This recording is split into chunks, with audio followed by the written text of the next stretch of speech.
Hey everybody, in this video I get a lot of questions asking about what do I need to look for when we're working with our radar camera, the camera that's on your radar that's at ground level, because there is going to be some differences. So let's go over some of those today.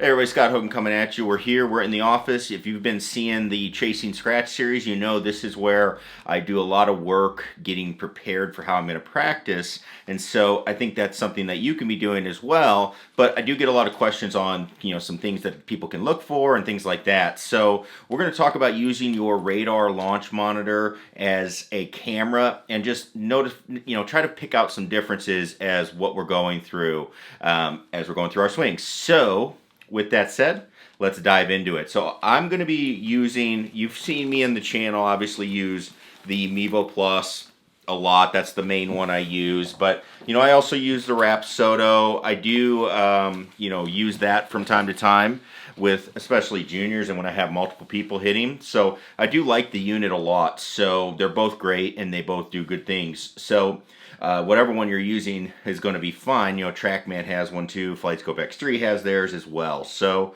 the thing that we want to look though is we have to know some things that are going on with differences that we see in the golf swing. So what I did was I actually recorded the same swing with two different cameras here. So here's my screen. On the left hand side you're going to see I have a recording from an iPad that I just set up. And then I've got the Mevo Plus camera on the right hand side. So a couple of things I usually do when I'm looking at a swing. Now, first things first, I'm somebody that I kind of go off of what I know about the swing and like the shot. If I know I hit one good, I kind of mark it and say, all right, that's the swing I want to look at. So I don't necessarily judge it based on the swing per se. If it's good, I tend to judge it based on if it's getting the ball to do what it wants. Now, to be fair, I am somebody that has played for a long time. I have a swing that's close usually, so I don't have to worry too much. Now, let's start picking out some things that I like to do. Now, the first thing I notice is with the Mevo Plus, the camera, I can't really figure out where the club was at the start because of the issue that the club has already started back at the beginning of this video, and I cannot get it. That's as close as I can get to the start right there. So I kind of have to guesstimate my line that I draw in here, that I trace up the golf club. Now, the one thing I'm noticing is I probably need to get that a little bit steeper as we go through this. So I'm going to say, just based on where this club angle is that early, we're probably something a little bit more like that, to be honest. Okay.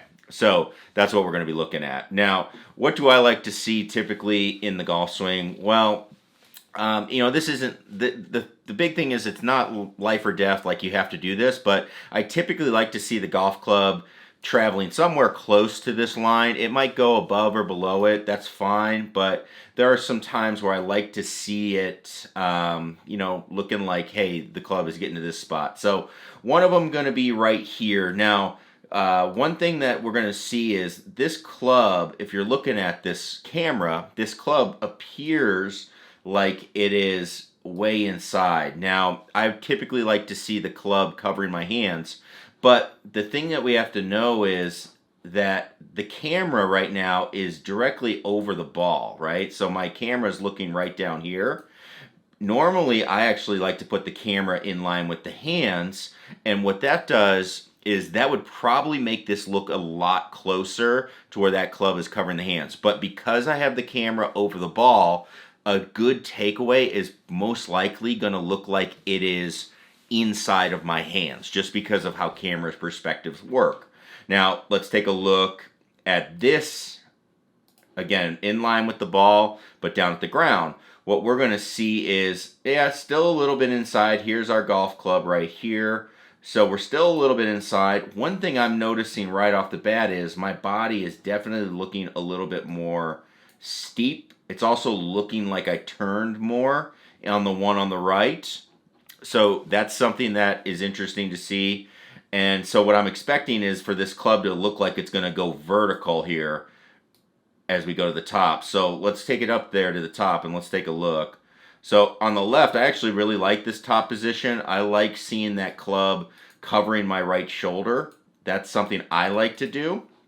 When we get up here on this swing on the right, one thing that I always fight in my swing is I tend to be an arm lifter. I don't turn as much as I should, and the club gets high and I get steep. Now, the swing on the right is starting to look like I'm doing that, but we can see, based on the one on the left, I actually really like what's going on. So that's interesting to see as we're going through this. So the big thing is, if you're seeing the club be more vertical here, don't be too judgmental of that based on the cameras being on the ground. That's what we're going to see. And so when we're coming down, I'm expecting to see this club be a little bit more on the vertical side. So you can see my club here actually dropping underneath. Here's the club coming through here underneath the plane, getting pretty shallow there, and actually might be even a touch too shallow. Here you can see, actually pretty good.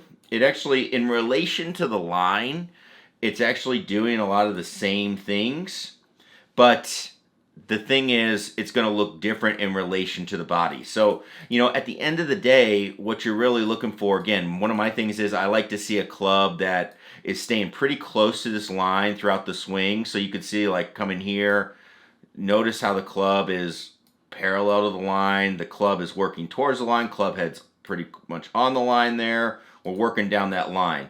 No matter what, even with the different perspective, we should see pretty much the same thing as you're going through that swing. So again, it might look a little different. You don't want to compare it to the body per se, because if you're looking at different angles and comparing how your swing looks to body parts, you're going to get differences. But if you're comparing how the club looks to what it looks like in the video, that should adjust based on the perspective that you're getting. So just things to keep in mind, though. So as you're looking at it, don't get overly critical of some things. And again, if you need help with specific things that you should be doing in your swing, then that is when you should get some help with your swing from somebody that knows what's going on. So if you're somebody that's interested in that, make sure you check out ScottOwenGolf.com. We do have our online academy. We are doing that, and we've been helping a lot of players so far this year. So very excited about how that's gone.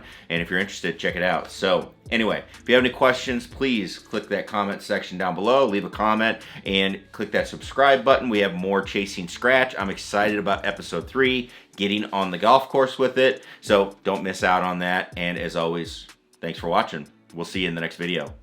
Peace.